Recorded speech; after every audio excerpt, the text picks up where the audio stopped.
우리 하나님 말씀은 마태복음 10장입니다.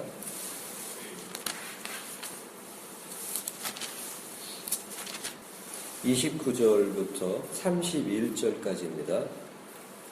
같이 읽습니다. 참새 2마리가 한 아사리온에 팔리는 것이 아니냐. 그러나 너희 아버지께서 허락지 아니하시면 그 하나라도 땅에 떨어지지 아니하리라. 너희에게는 머리털까지 다 세신 바 되었나니 두려워하지 말라. 너희는 많은 참새보다 귀하니라. 아멘. 네, 이 역시 본문 말씀의 내용 역시 아주 유명한 말씀입니다. 그리고 목사님들께서 아마 가장 많이 인용하시는 성경 구절 중에 하나가 아닐까 생각을 합니다. 오늘 이 본문의 말씀이 많이 인용되는 그 이유는 그 중에 하나가 무엇이냐면 우리의 머리털, 머리 숫자까지 다 세신 바 되었다. 즉 하나님께서는 우리 스스로 알 수 없는 그런 모든 상황까지 다 알고 계시는 하나님, 우리를 향하여 그 관심이 끝이 없으신 하나님. 맞습니다. 하나님의 그 우리를 향하신 그 관심은 무한합니다. 그런데 그 무한함이 의가 충족이 되어야 되는 거예요. 하나님께서 우리를 향한 그 무한한 관심으로 그 무한한 계획이 있는데 그 계획은 어디에 있냐면 하늘에 있어요. 그 하늘에서 예수 그리스도와 함께 시작이 되어야 합니다. 에베소서 1장 말씀에 보게 되면 교회의 머리로 주셨다고 말씀하고 계시지 않습니까?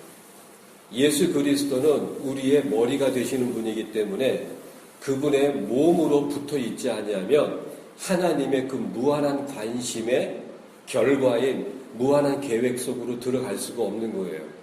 결국 하나님의 그 무한한 관심은 이 세상에 속해 있는 것뿐만 아니라 결국 궁극적으로는 하늘의 그 영원한 세계 속에서 펼쳐지는 거예요. 제가 반복하여 드리는 말씀이 있지 않습니까? 창세기 1장에서 하나님께서 자신의 형상과 모습을 따라 사람을 창조하셨어요. 그리고 그 창조하신 사람에게 주신 첫 말씀이 무엇이냐면 생육하고 번성하고 정복하고 다스리라 이것입니다. 지금 이 말씀이 이루어졌냐면 아닙니다. 이 말씀은 아직 시작도 안 됐어요. 시작하려다가 아담과 하와의 그 범죄함으로 말미암아 지금 다시 이 말씀이 시작되기 위한 준비 과정의 기간인 것입니다. 이제 하나님께서 이 세상에 진노를 퍼붓는 7년 대환란이 시작이 됩니다. 그리고 7년 대환란이 끝나는 부분에 예수님께서 지상 재림을 하시고 천년 왕국이 시작돼요. 천년 왕국 때에도 그 말씀이 이루어지는 그 시대가 아니에요. 천년 왕국이 끝나고 백보자 심판이 있고 말씀이 어떻게 나옵니까? 새 하늘과 새 땅이 시작됩니다. 먼저 있던 하늘과 이 땅은 사라지고 바다도 간 곳이 없고 오직 새 하늘과 새 땅이 시작이 됩니다. 그때 하나님께서 창세기 1장에 주신 생육하고 번성하고 정복하고 다스리라는 그 말씀이 비로소 그때서 시작되는 거예요. 그런 의미에서 하나님의 그 관심은 바로 새 하늘과 새 땅에서 시작되는 하나님의 무한하신 그 계획입니다. 지금 이 세상에서 펼쳐지는 그 모든 일들은 결국 그 새 하늘과 새 땅의 그 언약으로 생육하고 번성하고 정복하고 다스리라라고 하는 그 말씀이 이루어지는 그 말씀으로 들어가기 위한 준비 기간인 거예요. 여기에서 이 세상이 너무 좋아서 이 세상을 원하는 사람은 결국 하나님의 그 무한한 관심을 저버리는 것입니다. 하나님께서 이 세상에서 우리를 향하신 하나님의 관심이 무엇이냐면 성경은 너무나도 명백하게 말씀하고 계십니다. 하나님께서 우리로부터 원하시는 것은 이것이니 이렇게 말씀하고 계세요. 그것이 바로 데살로니가 전서 4장에 있는 말씀이죠. 너희의 거룩함이니라. 하나님께서 우리에게 원하시는 것은 거룩함이에요. 이 세상에서 성공적인 삶을 사는 것을 원하시는 것도 아니고, 그리고 이 세상에서 성공적인 삶을 살기 위해서 열심히 사는 것도 원하시질 않습니다. 무엇입니까? 거룩함이에요. 우리의 열심 필요합니다. 당연히 있어야 되죠. 그렇기 때문에 바울 사도가 게으르지 아니하고 게으르면 안 된다고 말씀하고 계시는 거예요. 그런데 그것이 게으르지 아니하고 그 열심인 그것이 성공을 위한 세상 것들을 얻기 위한, 성취하기 위한 열심이 아니라 거룩하기 위한 열심이 되어야 합니다. 결국 방향이 중요한 거예요. 세상을 향한 열심이 아니고 거룩함을 향한 열심. 그러면 세상적인 필요와 그런 세상적인 인생의 여정들, 그 모든 것들은 하나님께서 하시겠다고 하는 거예요. 그것이 산상수훈의 핵심적인 말씀인 거예요. 먼저 그의 나라와 그의 의를 구하라. 그리하면 그 모든 것들을 너희에게 더하시리라. 이것이 하나님께서 이 세상에 사는 하나님의 백성들 뿐만 아니라 모든 세상 사람들을 향한 하나님께서 주신 삶의 원칙입니다. 그것이 이 세상을 사는 삶의 원칙이 되어야만 합니다. 믿음은 무엇입니까? 세상 것을 얻기 위한 것이 아니라 먼저 그의 나라와 그의 의를 구함으로 그 모든 것들을 더하여 주시리라라는 하나님께서 우리에게 주신 삶의 원칙을 붙잡는 것이 믿음입니다. 우리의 머리카락까지 세신 바 되셨어요. 우리는 모르는데 하나님은 아십니다. 샤워하고 보게 되면 머리카락이 그냥 수북히 막 떨어져 있어요. 해가 바뀔수록 떨어지는 개수가 많아집니다. 그 떨어지는 개수도 몇 개인지 모르는데 이 붙어있는 거는 아직은 붙어있는 게 많아서 붙어있는 개수를 더 셀 수가 없습니다. 그런데 하나님은 아시는 거예요. 나보다 나를 더 잘 아시는 분, 하나님. 그렇기 때문에 하나님께서는 우리에게 항상 최선의 그리고 최고의 것으로 주길 원하세요. 하나님은 사랑이시기 때문에. 하나님께서 행하시는 모든 일에 대한 동기부여는 오직 한 가지뿐입니다. 사랑이에요. 사랑하기 때문에 이렇게 하시고 사랑하기 때문에 또 이렇게 하시고 결국 하나님께서 우리를 향하여 행하시는 그 모든 일들에 대한 그 초점이 어디를 가리키고 있냐면 거룩함인 거예요. 그것이 하나님께서 우리에게 주시는 사랑하시기 때문에 우리에게 주시는 최고의 것입니다. 간혹 어려움이 있어요. 당연히 어려움이 있죠. 그 어려움을 통해서 내 안에 있는 그 더러운 것들을 잘라내시는 거예요. 간혹 더 어려운 일이 있어요. 심지어 더 어려워지기도 해요. 그걸 통해서 그 불과 같은 그 연단의 그 과정을 통해서 우리 안에 있는 그 불순물들을 다 뽑아내는 거예요. 나의 가는 길을 오직 그가 아시나니 그가 나를 단련하신 후에는 내가 정금같이 나오리라. 하나님은 우리를 정금으로 만들기를 원하십니다.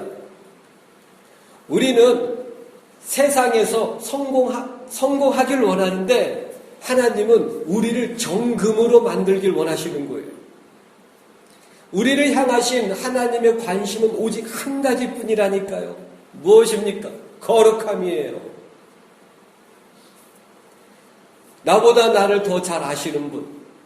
그렇기 때문에 애야, 네가 지금 원하고 계획하고 있는 그런 일들, 그거 사실은 네 눈에는 좋아 보이는 듯 하지만 결국 너를 세상으로 끌고 가는 거야. 그렇기 때문에 네가 고통스럽고 네 마음에 그 아픔이 있을지라도 내가 너로부터 이것을 잘라내는 거야. 이 일을 막는 거야. 너를 사랑하기 때문에, 너를 거룩함으로 인도해야 되기 때문에 그렇게 그 일들을 잘라내고 그 일들을 내가 너로부터 끊어내는 것이다. 주위에 여러 목사님들을 보게 되면 참 여러 가지 그 성품에 의해 그 삶의 신앙생활의 모습들이 참 다양합니다. 어떤 분은 가만히 있질 못해요. 뭔가 하여튼 일을 찾아서라도 하시는 목사님들이 계시고, 어떤 분들은 그 지식에 대한 그 탐구가 대단합니다. 그래서 그 지식 얻기 위한 그 노력과 그 행동들이 대단합니다. 그럴 때 제 자신을 한번 비춰봅니다. 전 잘 모르겠어요. 어떤 일을 원하는 것도 아니고 지식을 원하는 것도 아니에요. 한때 지식에 대한 탐구가 정말 그 물불을 가리지 않고 그랬던 적이 있었죠. 그런데 지식으로 되는 게 아니에요. 심지어는 지식에 대한 것 사실 몰라도 괜찮아요. 결국 신앙은, 믿음은 성품으로 되는 것이기 때문입니다. 성품이 없는 지식은 자기뿐만 아니라 그 지식은 힘이기 때문에 사람들을 지배할 수 있는 힘이 생겨요. 그래서 성품이 없는 그 지식은 자기뿐만 아니라 자기 주위에 있는 사람들까지 죽일 수 있어요. 물론 성품이 되어 있을 때에 그 지식은, 그런데 말이죠, 성품이 되면 그 지식이 성품이 없었을 때 원했던 지식이 아닌 성품이 있게 되면 그 다른 지식을 원하게 돼요. 그거는 나중에 기회가 되면 말씀을 드리죠. 하나님께서는 나를 향해서 원하시는 게 뭘까? 참 고민을 꽤 많이 했어요. 제 개인적인 결론은 이런 것이었습니다. 똑같은 얘기예요. 하나님께서는 저로부터 원하시는 것은 단 한 가지뿐이에요.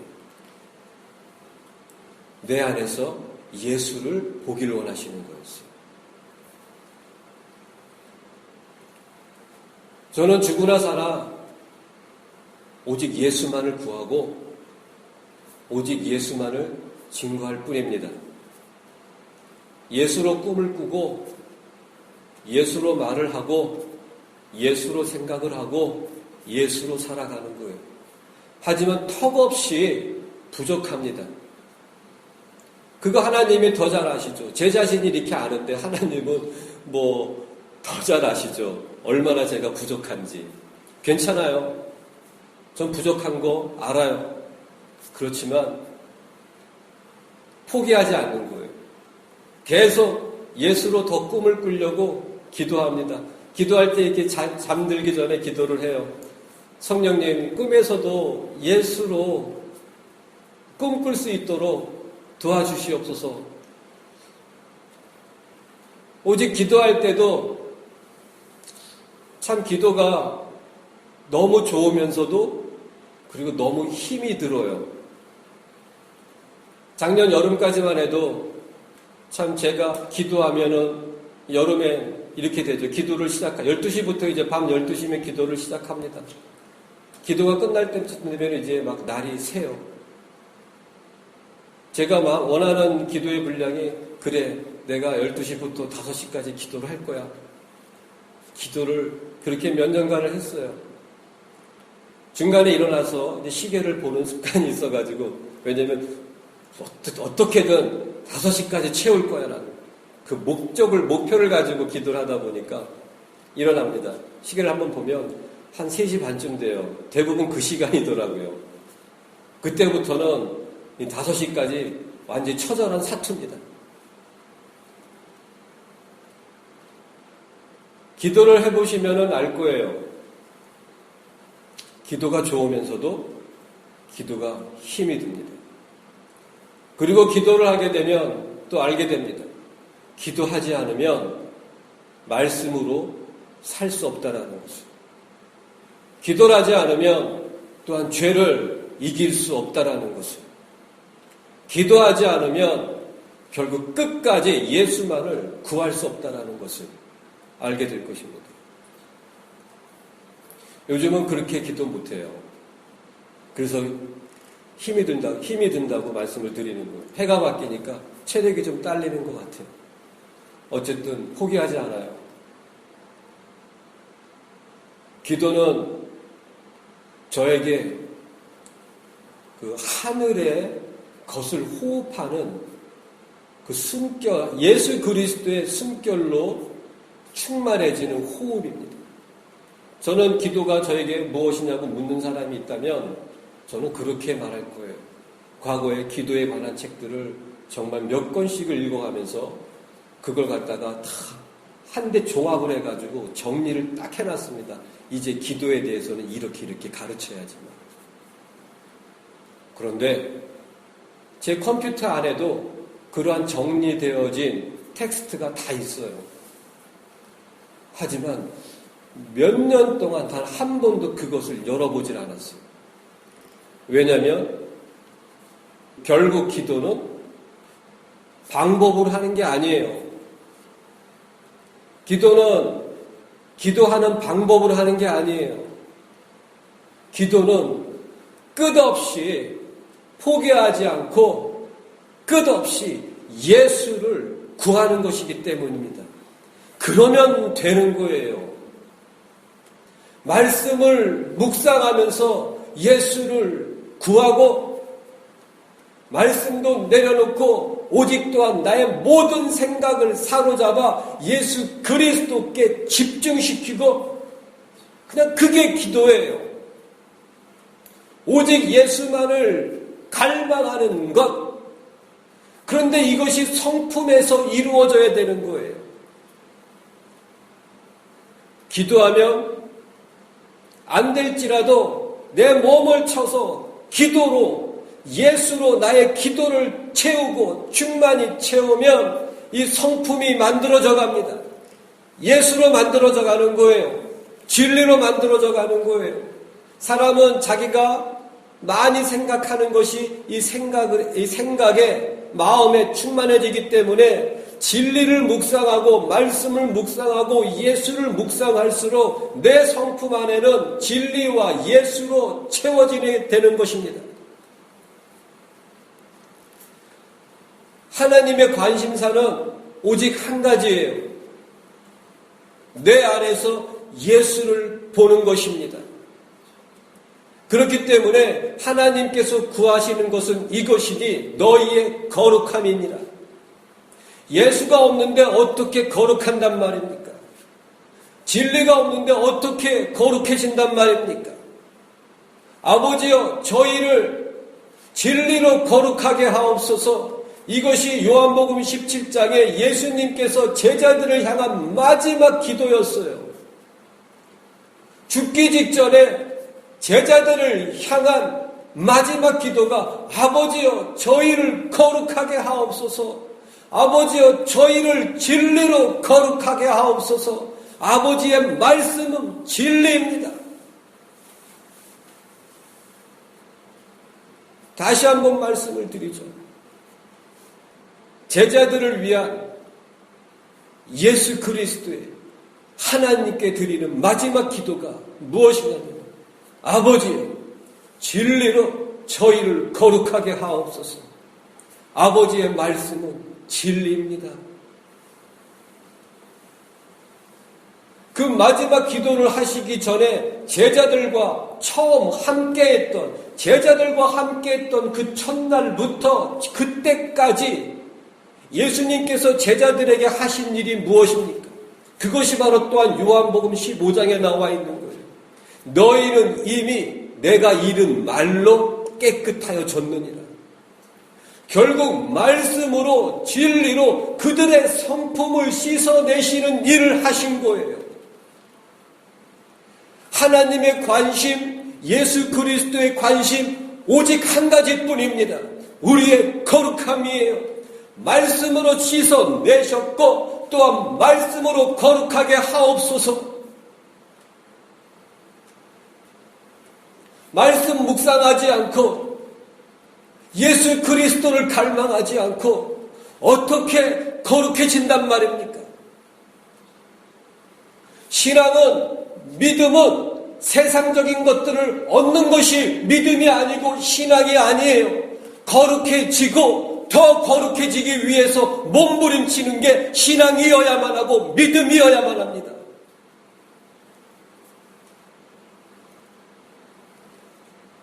믿음은 거룩해지기 위해서 몸부림치는 삶으로 우리의 믿음과 신앙은 증명되어야만 합니다.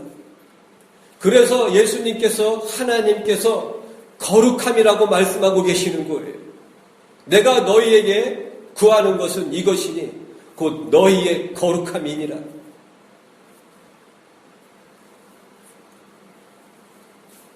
믿음에도 분량이 있고 그리고 이 거룩함에도 분량이 있어요. 그래서 성소가 있고 지성소가 있는 것이죠. 그 거룩함의 분량이 많지 않을지라도 어쨌든 그 거룩함이 있어야 되는 거예요. 우리의 머리카락까지 세신 바 되신 하나님의 관심은 바로 그것입니다.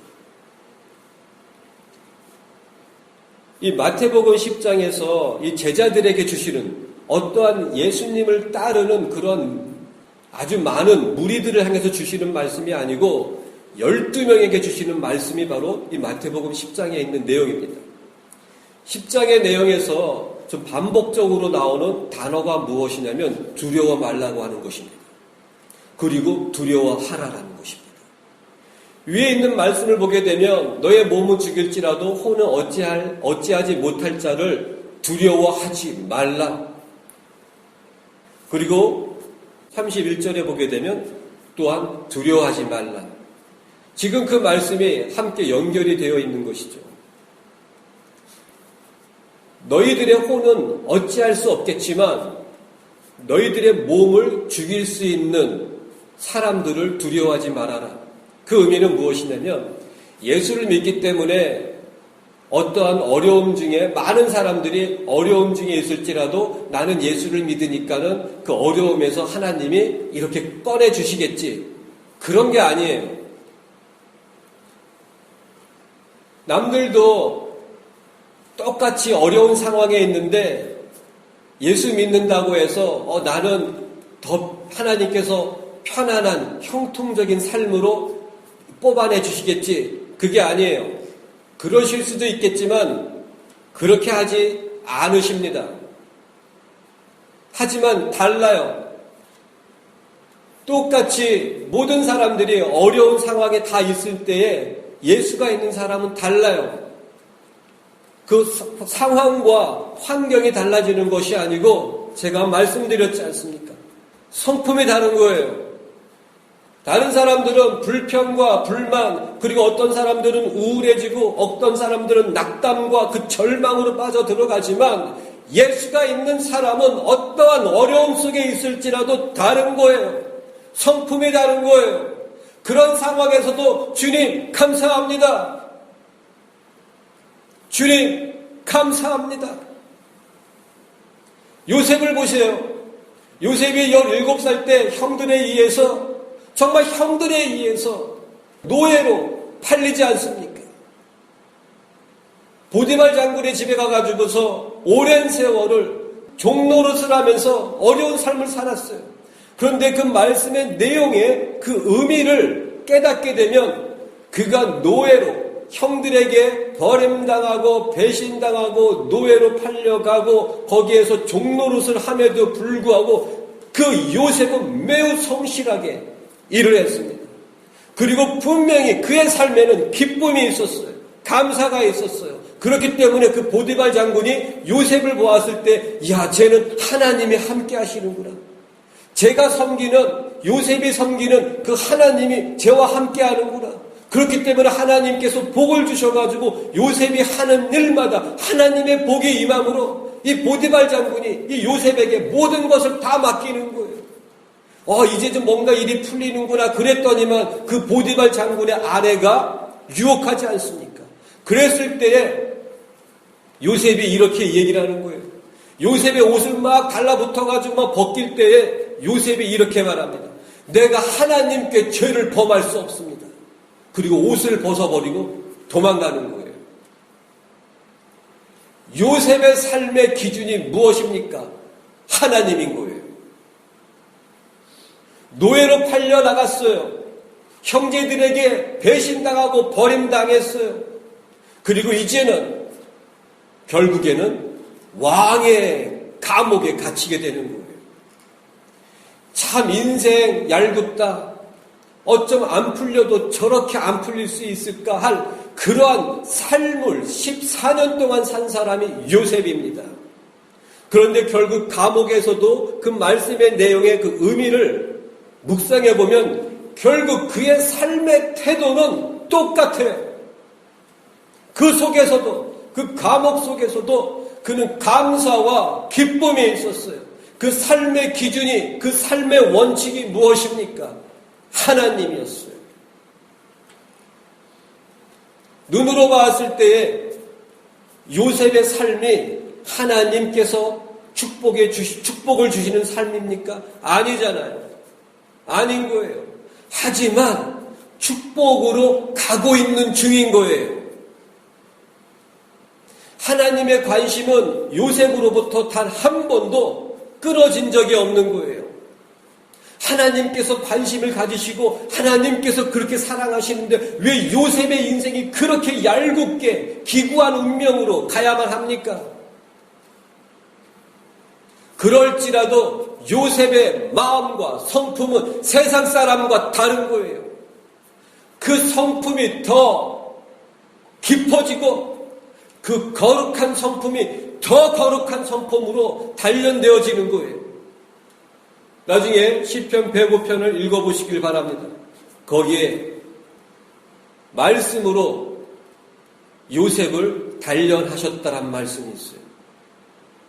그 모든 과정에 그를 정금으로 만들기 위해 그 용광로의 불로 그를 단련하신 거예요. 머리카락까지 다 세심바 되신 하나님께서는 그렇게 행하십니다. 왜냐하면 그분의 관심은 그분의 우리를 향한 하나님의 그 목적은 단 한 가지 뿐이기 때문입니다. 거룩함이에요.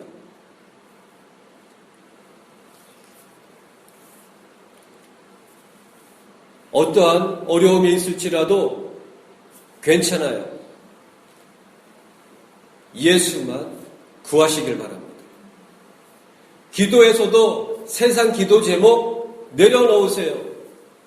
오직 예수만 구하시고 말씀을 묵상하시길 바랍니다. 그러면 내 안에 진리가 충만해집니다. 예수로 충만해집니다. 그러면 두려움이 떠나갑니다.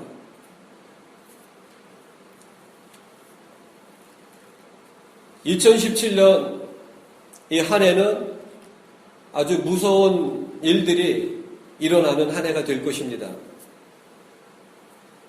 그런데 세상 사람들이나 세상에 섞여 있는 교인들에게는 그 일이 그렇게 심각하게 보이지 않을 수도 있을 거예요.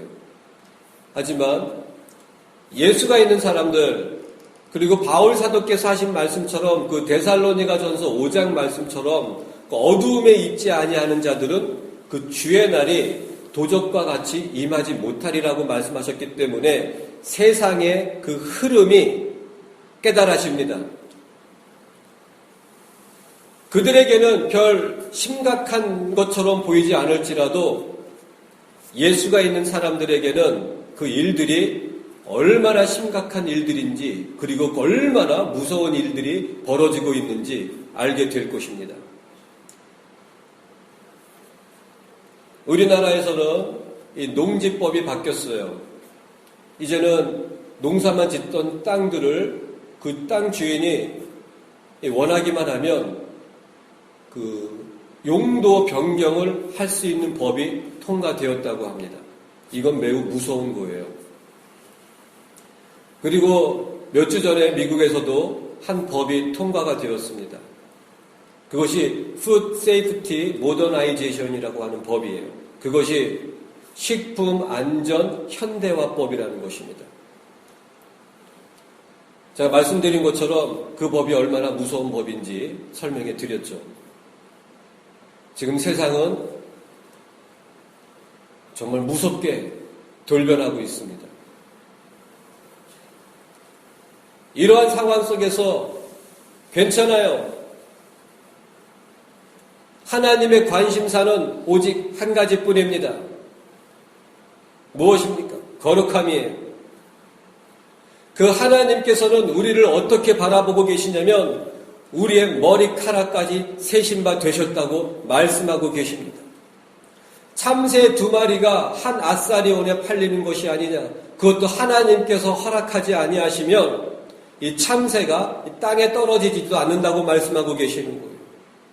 결국 참새까지도 하나님께서 허락하셨기 때문에 붙잡히게 되는 것이고 팔리게 되는 것이라고 말씀하고 계시죠.